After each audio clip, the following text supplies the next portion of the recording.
کامل پیر میں 4 شرائط کا پایا جانا ضروری ہے۔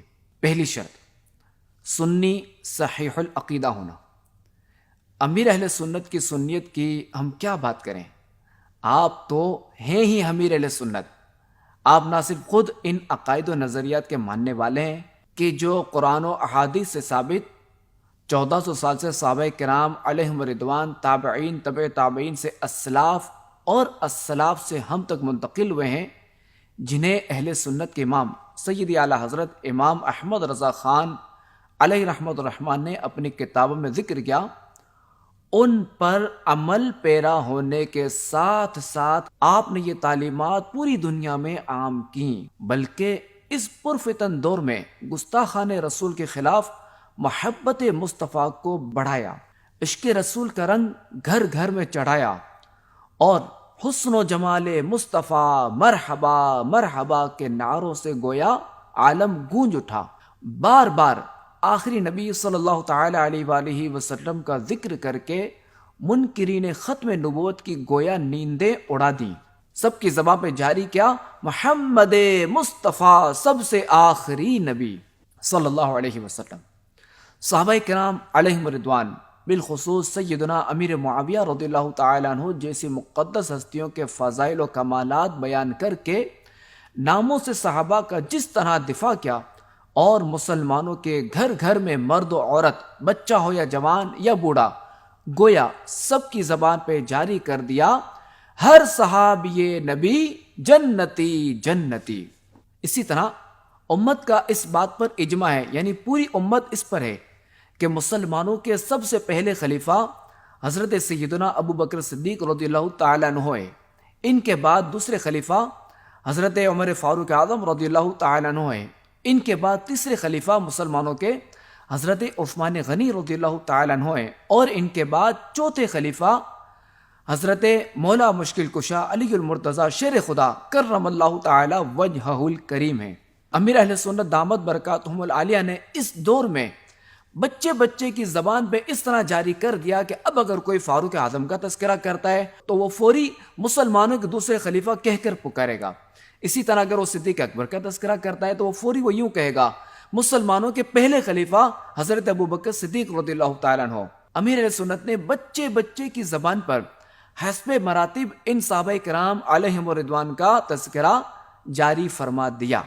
اسی طرح اہل بیت اطہار سے محبت میں گم ہو کر فرمایا میرے جسم کا قیمہ بھی بنا دو تو بھی لہو کے ہر ہر قطرے سے یا علی کی صدائیں بلند ہوں گی۔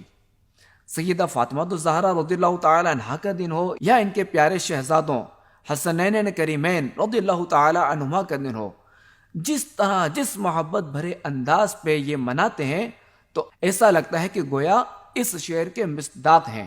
اہل سنت کا ہے بیڑا پار اصحاب حضور، نجم ہے اور ناؤ ہے اطرت رسول اللہ کی۔ بہت سے گستاخان صحابہ و اہل بیت الحمدللہ الکریم توبہ کر کے دامن اہل سنت و جماعت میں آ چکے ہیں۔ دوسری شرط، پیر عالم ہو کہ کم از کم اپنی ضرورت کے مسائل کتابوں سے نکال سکتا ہو۔ امیر اہل سنت کے علم کا اندازہ اس بات سے لگائیے کہ فتاوی رضویہ شریف جسے پڑھنا اور کما حق ہو سمجھنا ہر عالم کے بس کی بات نہیں، جس طرح آپ اس سے مستفید ہو رہے ہیں، آپ کی کتابوں، رسالوں اور مدنی مذاکروں میں اس کا کثرت کے ساتھ ذکر ہوتا ہے۔ پھر کفریہ کلمات جیسا مشکل ترین موضوع اور اس موضوع پر 692 صفحات کی کتاب لکھ دینا کمال علمی کی کمال دلیل ہے۔ اس کے ساتھ فقہی مسائل آپ کی کتابوں میں بکثرت ملتے ہیں۔ نماز کے احکام تو ہے ہی، فقہ احکام، مزید معلومات کا خزینہ فیضان سنت جلد اول، اس میں بھی کئی باب ہیں، فیضان رمضان، آداب طعام، فیضان بسم اللہ، نیکی کی دعوت، فیضان نماز، مزید مختلف رسائل اور کتب کے آپ مصنف ہیں۔ اور اسی رمضان میں آپ کا ایک بہترین رسالہ گھریلو مسجد بنانا سنت ہے، یہ بھی منظر عام پر آ چکا ہے۔ مدنی مذاکروں کے ذریعے دینی، روحانی اور معاشرتی مسائل کے جوابات دے کر لوگوں کو علم دین کے نور سے منور کر رہے ہیں۔ ہزاروں لوگ آپ کے فیضان سے عالم دین بن چکے اور اتنے ہی بن رہے ہیں، اور آپ کے فیضان کا یہ سلسلہ انشاءاللہ الکریم تا قیام قیامت جاری رہے گا۔ تیسری شرط، پیر فاسق کے معلن نہ ہو، یعنی علانیہ گناہ کرنے والا نہ ہو۔ اللہ اکبر! امیر اہل سنت کے شب و روز ہمارے سامنے ہیں۔ آپ کا تقوی بے مثال، گناہ سے شدید نفرت کرنے والے، بلکہ گناہوں سے ایسے دور ہیں کہ لاکھوں کو بہت سے گناہوں سے توبہ کروا کر نیکیوں کا عادی بنا دیا۔ بلکہ آپ نے جو مدنی مقصد دیا ہے کہ مجھے اپنی اور ساری دنیا کے لوگوں کی اصلاح کی کوشش کرنی ہے، اس کی ابتدا ہی اپنی اصلاح ہے۔ بلکہ یوں کہنا چاہیے کہ آپ کے تقوی کی بدولت ہی آج دعوت اسلامی پوری دنیا میں دین و ملت کا کام کر رہی ہے۔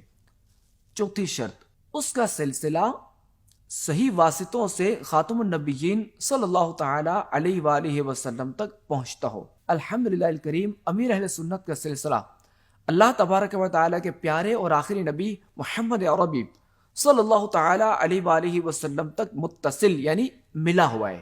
آپ سیدی قطب مدینہ ضیاء الدین مدنی رحمۃ اللہ علیہ کے مرید ہیں، جو کہ سیدی اعلی حضرت امام اہل سنت امام احمد رضا خان علیہ رحمت الرحمن کے مرید و خلیفہ تھے۔ مزید شجرہ قادریہ عطاریہ میں ان سب مشائخ کے نام موجود ہیں۔ مزید تفصیل شرح شجرہ قادریہ میں بھی دیکھی جا سکتی ہیں۔ اور آخر میں اس شعر پر اختتام کرتا ہوں۔ جمیل قادری سو جان سے قربان مرشد پر، بنایا جس نے تجھ جیسے کو بندہ غوث اعظم کا۔